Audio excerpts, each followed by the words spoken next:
Cuando pensamos en una guerra, usualmente imaginamos grandes frentes enfrentándose en grandes números para tomar control de una ciudad o eliminar un objetivo importante. E incluso si lo trasladamos a un contexto más moderno, sabemos de antemano que las fuerzas militares actuales están altamente entrenadas y organizadas para cumplir diversos objetivos de manera coordinada. Pero realmente esto no siempre es así. La guerra de guerrillas es un estilo de combate único, flexible y poco predecible que forma una parte muy importante de un conflicto bélico, algo que se aleja completamente de la guerra convencional. Veamos qué es la guerra de guerrillas y cómo funciona.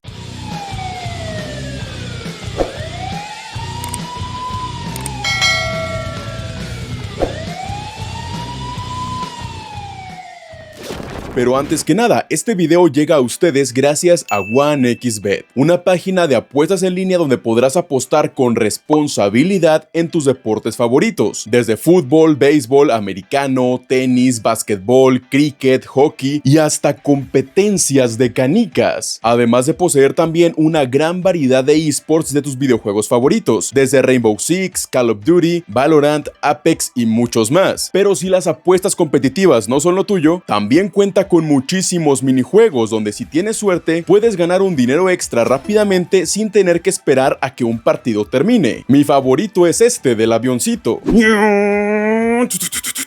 Regístrate hoy en 1xBet utilizando el link que te dejaré en el comentario fijado, pero además si utilizas mi código ARMADO25 recibirás beneficios adicionales. La guerra de guerrillas es algo complicado de explicar de manera literal por su enorme diversificación y situaciones donde puede ser utilizada. Estas estrategias militares se basan en causar el mayor daño posible de manera rápida y certera, pero contra un enemigo más numeroso, mejor armado, con apoyo de vehículos, apoyo aéreo, que cuentan con artillería o que controlan una gran porción de terreno de la forma más inmediata posible, aprovechando todos los recursos que se tengan a la mano. Entre estos recursos se destaca el conocimiento del terreno, el menor número de soldados para evitar ser detectados, una considerable mayor movilidad a falta de tener vehículos pesados y la posibilidad de planear distintos ataques para hostigar al enemigo sin dejarlo descansar, incluso tomando en cuenta factores como la población civil aliada de las tropas que llamaremos guerrilleras y el alto nivel de improvisación que pueden surgir en esta clase de situaciones. Al tener una desventaja ya sea numérica o en equipamiento, estas tropas deben recurrir a técnicas más inteligentes de guerra asimétrica para causar bajas en el enemigo y de manera impredecible, usualmente utilizando las siguientes estrategias.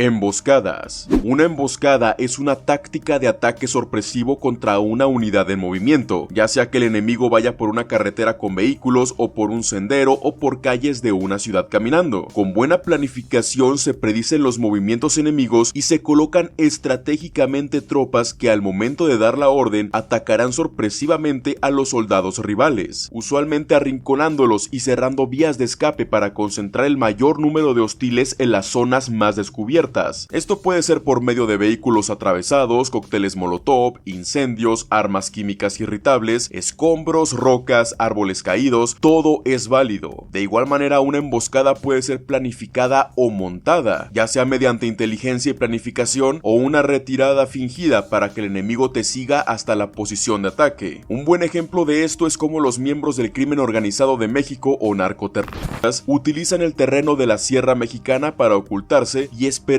a que unidades del ejército o la policía pasen por la carretera, donde son atacados de improviso, usualmente desde posiciones elevadas, dando casi nulo tiempo de reacción y lamentablemente cobrándose la vida de los elementos.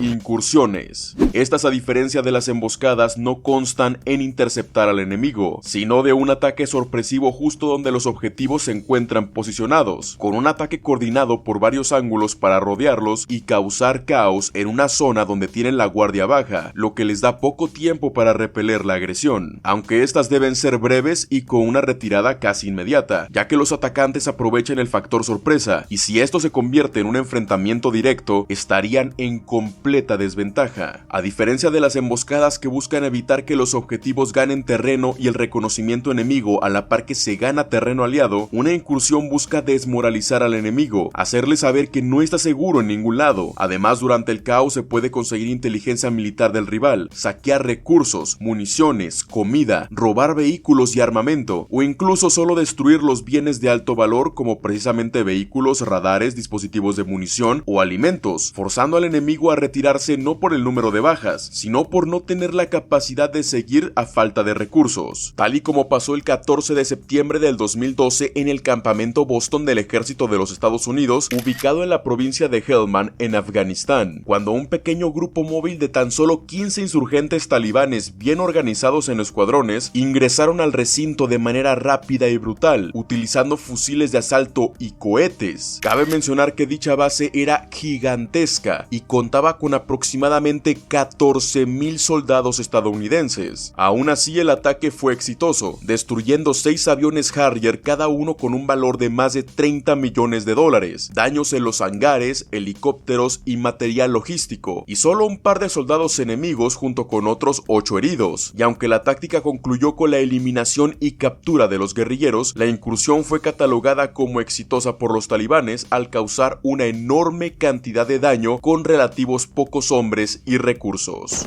Sabotaje. Un término que podemos confundir con las incursiones, pero que no necesariamente busca causar bajas de manera inmediata, pudiendo llevarse a cabo sin realizar ni un solo disparo, y en el que podemos incluir desde cosas sumamente sencillas como bloquear carreteras, incendiar los alrededores del enemigo para obligarlos a cambiar de posición por el humo y las llamas, hasta tácticas más complejas, como entrar en las zonas enemigas y sembrar explosivos, sabotear sistemas de los vehículos como ópticas, frenos y otras piezas internas del motor, destrucción de recursos, siembra de minas dentro del territorio enemigo, volar puentes o carreteras, derrumbe de túneles, cortar suministros eléctricos y antenas de comunicación. Aquí cuenta cualquier cosa que afecte al enemigo de manera directa o indirecta, ya sea cerca de él o por donde se espera que pase en el futuro, así como pasó en el sabotaje masivo de Francia en 1944 antes del desembarco de Normandía, donde se derribaron varios puentes, entre ellos y el más importante, el puente de Orne, que fue crucial para evitar la llegada de refuerzos alemanes durante el día D, o el sabotaje de vehículos militares en Irak y Afganistán por parte de los grupos insurgentes iraquíes, quienes se especializaron en la creación de dispositivos explosivos improvisados que luego sembrarían directamente en vehículos militares de los Estados Unidos. Uno de los ejemplos más grandes ocurrió en Irak en el 2006, cuando se colocó uno de estos dispositivos en un camión cisterna de las tropas estadounidenses que cargaba combustible y que fue detonado hasta que se encontró dentro de un convoy, causando una explosión enorme y múltiples bajas.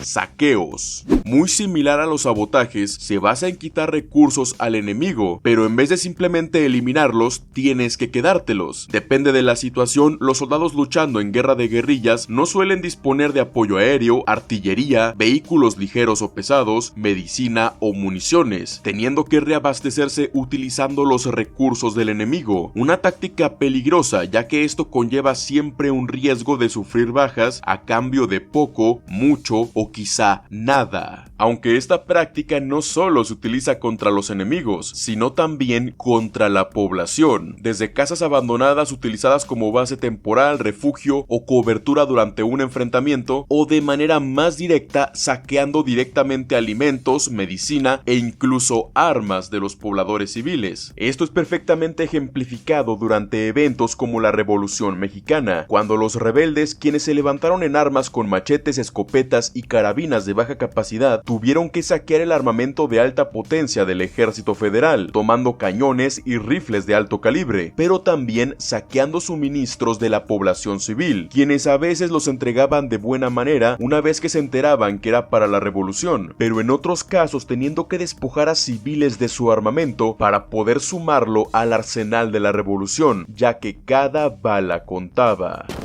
Trampas. No hay peor miedo para un soldado que no saber desde dónde vendrá el enemigo, y este temor solo aumenta cuando se dan cuenta que el enemigo está ahí presente, en todos lados, en el suelo, tras un árbol, en un arbusto, en el agua, en el pasto, pero no tiene fusiles de asalto ni granadas, tiene algo que es mucho peor: el miedo. Las trampas en la guerra son una estrategia que desmoraliza a cualquier persona hasta el punto de hacerla caer en pánico total y volverlo incapaz de seguir avanzando. Saber que en cualquier momento puedes ser herido por pisar donde no debías o tirar de un hilo prácticamente invisible con cualquier parte de tu cuerpo es una sensación terrorífica y una táctica que no requiere arriesgar vidas humanas para causar bajas. En esto podemos incluir cosas tan estandarizadas como minas antipersona o minas antitanque, siendo las opciones más sencillas que tenemos a la hora de hablar de trampas. Dispositivos que pueden amputar tus piernas o volar en pedazos el blindado pesado que utilizabas como cobertura, pero en realidad en este apartado podemos incluir cosas más exóticas: explosivos improvisados ocultos en autos abandonados, latas en el suelo, cuerpos de soldados caídos, esquinas, cornisas, ventanas. Todo puede ser un riesgo potencial, aunque cuando hablamos de trampas creo que ya sé de qué quieres que hable. El ejemplo más claro y descarnado que puedo darte al respecto son las conocidísimas trampas del Vietcong en la guerra de Vietnam, soldados que utilizaron la misma naturaleza como material, camuflaje y armamento: fosas con estacas, granadas escondidas entre la hierba, agujeros con serpientes venenosas, masas de pinchos que destrozaban cráneos, toda una amalgama de ideas retorcidas creadas para causar no solo una baja, sino mucho dolor, agonía, desmembramientos, fracturas, apuñalamientos y sobre todo terror, porque con miedo ningún soldado quiere avanzar, se rompe la disciplina, se genera la duda y se debe tomar la decisión de seguir avanzando con posibles bajas o retroceder y replantear sus estrategias, lo que le dará tiempo a los guerrilleros para sembrar más trampas. Guerra relámpago. Siendo lo más similar a una guerra directa, se caracteriza por una alta planificación y recolección de inteligencia antes de llevarse a cabo. La guerra relámpago se podría decir que es una medida para evitar un conflicto a mayor escala que podría desembocar en una considerable cantidad de bajas y pérdida de recursos. Y aunque dicho así suena muy bonito, en realidad, como todos los conflictos bélicos, conlleva sufrimiento humano y un alto grado de destrucción, solo que de manera más quirúrgica. Originalmente el término nació en la Segunda Guerra Mundial. Recordemos que la guerra de trinchera era devastadora y encarnizada, con dos frentes destruyéndose poco a poco en una agotadora batalla de desgaste. Sin embargo, las estrategias de guerra relámpago llegaron para que de manera coordinada rompieran las filas enemigas del objetivo, entraran en su territorio y en sus trincheras y se abrieran brechas donde se inyectaría un flujo de soldados en territorio hostil, dividiendo al enemigo en grupos más pequeños y capturando puntos claves como artillería, vehículos o almacenes de munición, aunque a día de hoy el objetivo es más simple y general: culminar con una victoria clara que no deje pie en continuar un conflicto en crecimiento. Para lograr esto, todas las tácticas anteriores pueden ser utilizadas junto con tácticas de guerra formal, como invasión de tropas de infantería, ataques de misiles en bases militares, artillería de diferentes tipos sobre las ciudades y todo lo que pueda decir: no soy un rival fácil de vencer, mejor retrocede. Aunque como dije, también se busca la victoria absoluta, ya sea por eliminar suministros importantes para el enemigo, una gran cantidad de soldados dados de baja, infraestructura destruida o sabotaje en las redes de comunicación y comercio, llegando a causar el mismo o incluso más destrucción que una guerra directa, ya que no hay tiempo para que los civiles evacúen el área o los soldados se preparen para la batalla. Simplemente sucede, llevándose de por medio a todos los que estén en el camino. Y aunque estas tácticas fueron diseñadas para la Segunda Guerra Mundial, un ejemplo impresionante de esta clase de tácticas fueron utilizadas durante la Guerra de Vietnam, como por ejemplo en la ofensiva del Tet en 1968, donde el Vietcong y el ejército de Vietnam del Norte en un solo día lograron atacar más de 100 ciudades y bases del ejército de los Estados Unidos, causando cantidades ingentes de bajas, una pérdida de recursos multimillonario y desmoralizó al enemigo hasta hacerlos caer en la paranoia y la locura.